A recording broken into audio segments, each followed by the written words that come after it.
What's good, guys? Your boy Graham Tucker back out with the Week 17 predictions.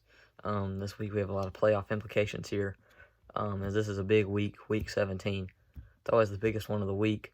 So we'll start off with the games that have no playoff implications. Raiders going to Denver. I think the Raiders win this one here. There will be no head coaching changes as well after this game. As the Raiders, I think, win here as both teams playing their starters. And I think that Denver's just going to go for that better draft pick instead of going for the win here at home against the Raiders. However, it is rivalry week, so it wouldn't surprise me if the Raiders did lose this one here. However, I would doubt it. Then we have New York the Jets going to New England, take on the Patriots. The Jets said they're going to part ways with Adam Gase.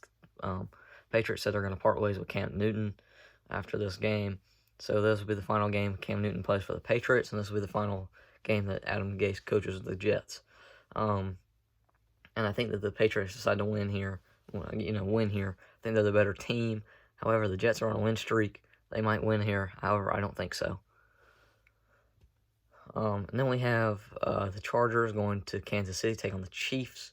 I have the Chargers winning this one here. This game has no playoff implications as the Chiefs won last week against the Falcons to clinch the division, or to clinch the conference, And the Chargers, neither team has anything to play for. Chiefs are playing their backups this week to give their starters rest for the playoffs. And I think that the Chargers win here. Anthony Lynn might be fired after this game. Jaguars also might fire their head coach, Doug Marrone, after the game. Those are the coaches that might get fired. Well, there's one head coaching fire that's already been confirmed, two that are not yet confirmed. And then we have, and then I'll just go ahead and go through the AFC, and then we'll move on to the NFC. Then we have these are the important games. These are the fun ones here. We might have an 11-5 team miss the playoffs for the first time since 2002. There's a lot of scenarios here. The Ravens win, they're in. Dolphins win, they're in. Browns win, they're in. Titans win, they're in. Colts win, they're not in. Colts need one of these teams to lose. Either the Titans, Browns, Ravens. They need one of those teams to lose. That is what they need to have happen to make the playoffs. As the Colts do not have the tiebreaker to the Titans. They don't have the tiebreaker with the Browns. They don't have the tiebreaker with the Ravens. And they don't have the tiebreaker with the Dolphins. Strength of schedule reasons is why they don't have a tiebreaker with the Dolphins. And they lost head-to-head against the Browns and the Ravens this season. So this should be an exciting thing here. So we'll go ahead and start off with the Jaguars going to Indianapolis to take on the Colts. Jaguars, they have Trevor Lawrence right there in their hands. However, we don't know. They're expected to go after Urban Meyer if they fire Doug Marrone after the season. Colts are expected to target Carson Wentz, and Philip Rivers may retire after this season's over. This could be Philip Rivers' last game in the NFL, which is a crazy thing to think about because Philip Rivers is amazing. Cool guy. He's fun to be mic'd up. He's fun to have mic'd up. And I really enjoyed watching him play. Basically, like the second half of his career, I got to see that unfold. And I think that the Colts will win here. And that's the easy part for the Colts is winning here. Now the hard part is for these teams to lose. Then we'll just finish out the AFC South. The Titans go to Houston, take on the Texans. Texans have nothing to play for. Will most likely go for a new head coach, as Romeo Crennel does not want to be a head coach next year or ever. So man is like 70 years old. He just wants to be a defensive coordinator in Houston. And that's where he'll probably go back to after the season's over. And the Texans will look for a head coach. The Titans, they are out with a loss, and Colts, Ravens, Dolphins, and Browns all win. That's how the Titans are out.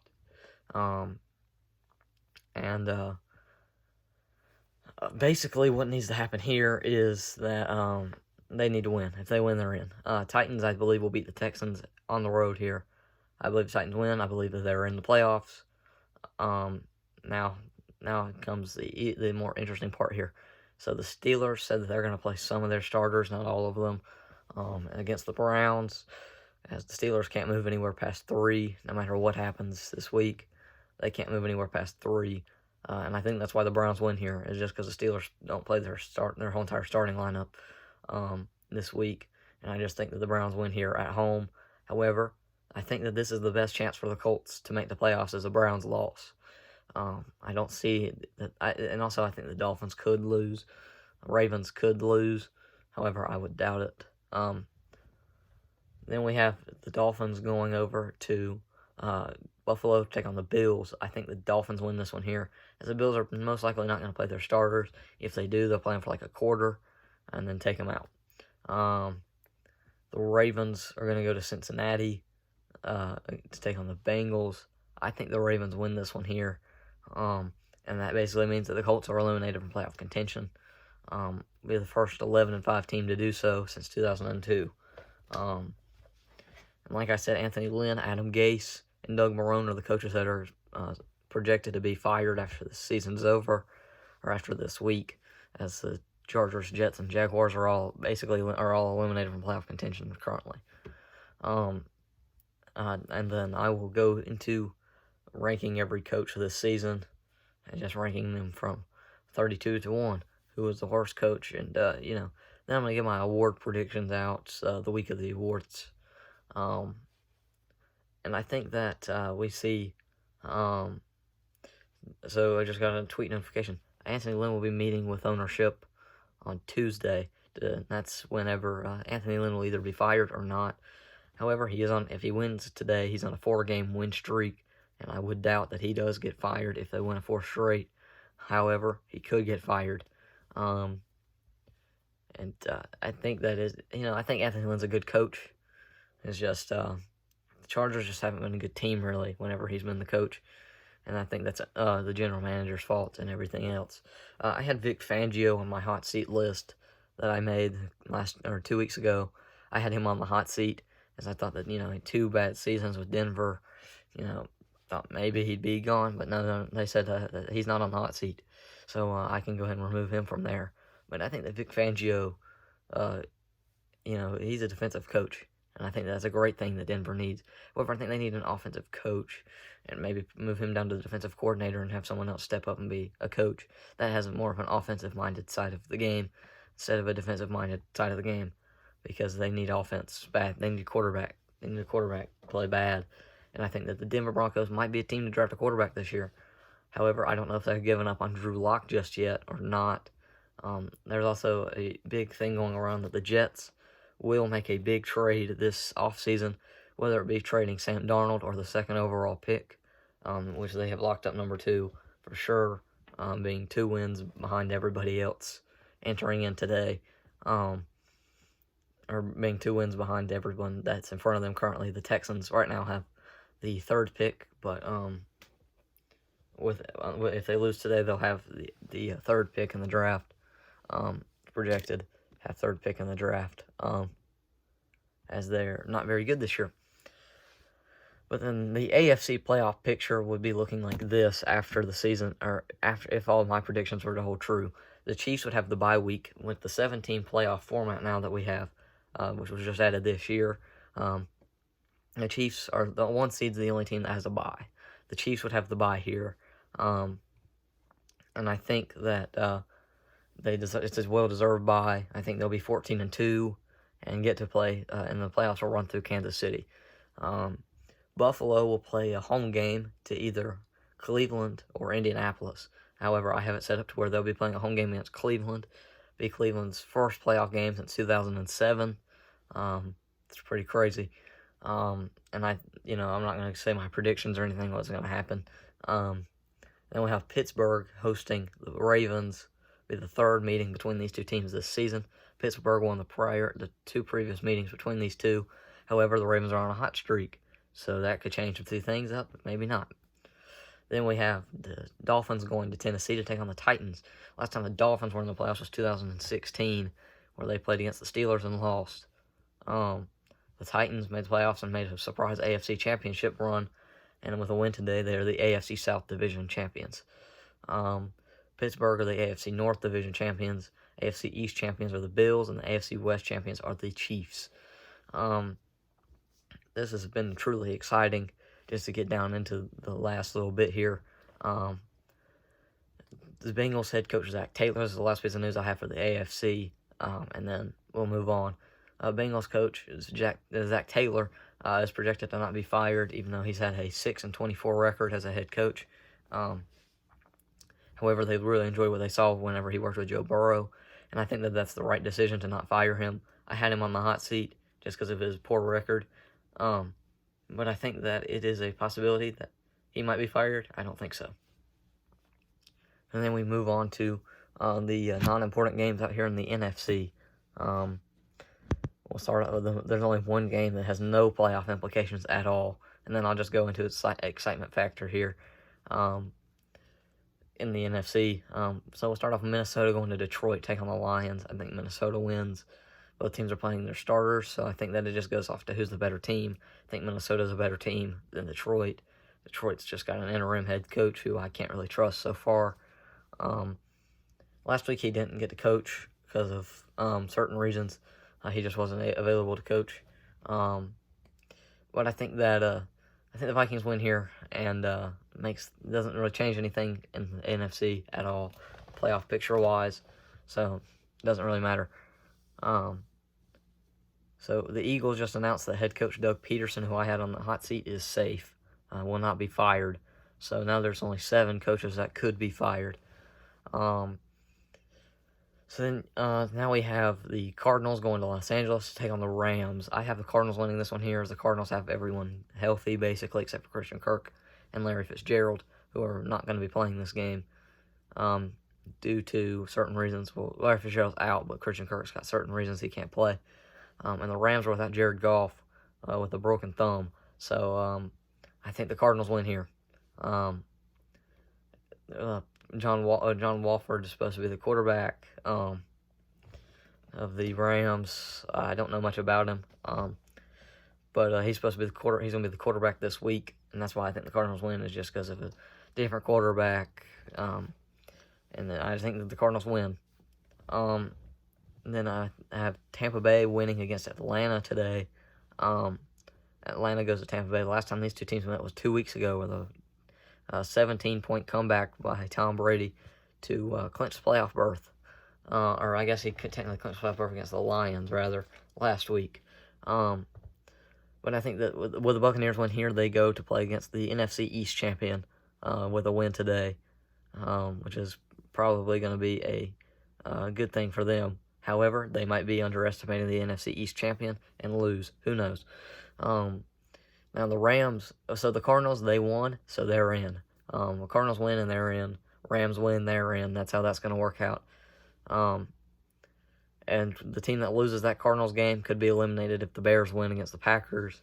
Then we'll talk about the Seahawks going to San Francisco. San Francisco will be without. They were going to try and get all 3 of their quarterbacks in. However, they did not elevate Josh Johnson in time, and he will be out.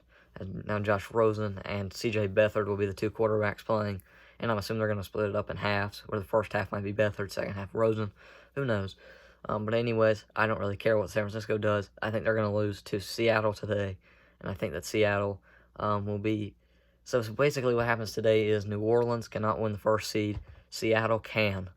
They win the first seed over by winning today, and Green Bay falling to Chicago. That's how New Orleans gets it.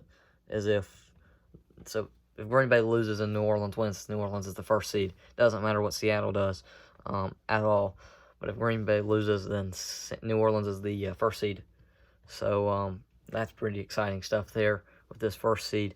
And that's why I think Green Bay will beat Chicago later today and will eliminate Chicago from playoff contention. It's because they want the playoffs to run through Green Bay. And then that's going to not be a good thing for teams like New Orleans and Seattle, because that means they have to go play in the cold.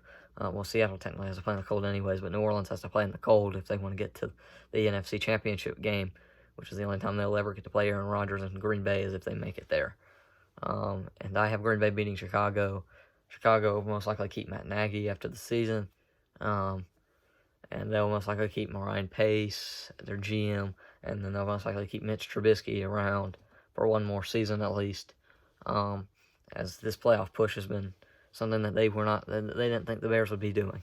I didn't think the Bears would be doing either. so we still have the NFC East games to predict, but then we have some exciting news. Well, I guess not exciting, but some sad news here. New Orleans will go to Carolina to take on the Panthers, where I have the Saints winning this one and being the second, locking up the second seed in the NFC with that Green Bay winning. That means that Green Bay is the first seed, and I think that Green Bay is the second seed. New Orleans is the second seed, and Seattle's the third. And then the NFC East champion will be fourth, and then fifth, Tampa Bay, sixth, Arizona, and seventh, Los Angeles.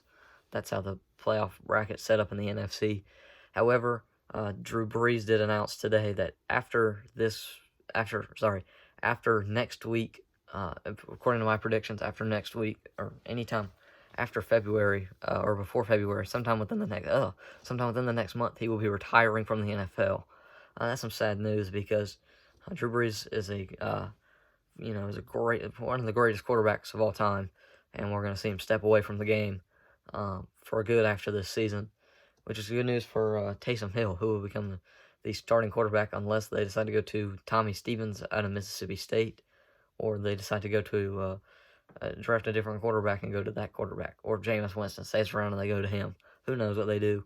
It's going to be interesting to see what they do there.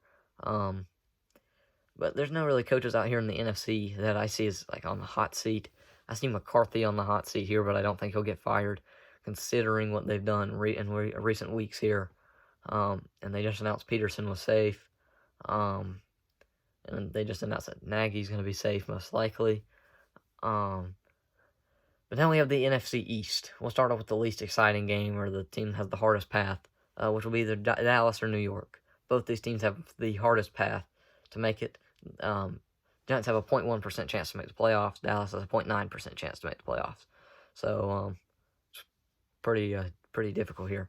But I think that Dallas will win here. I think that the team that has a stronger running game here will win. And I think that Dallas has a stronger run game than New York does.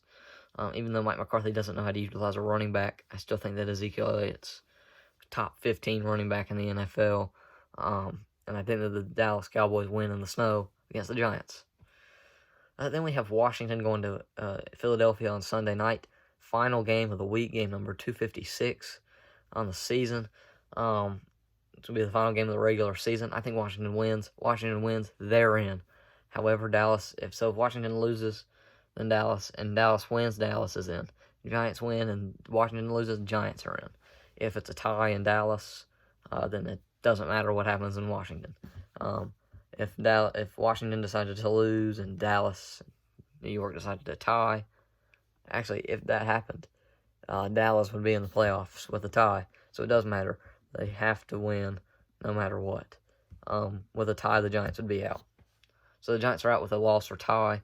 Dallas is in with a Washington loss and a win or tie. That's all I got for this week. Thank you guys so much for keeping up with my 256 NFL predictions that I gave out this year.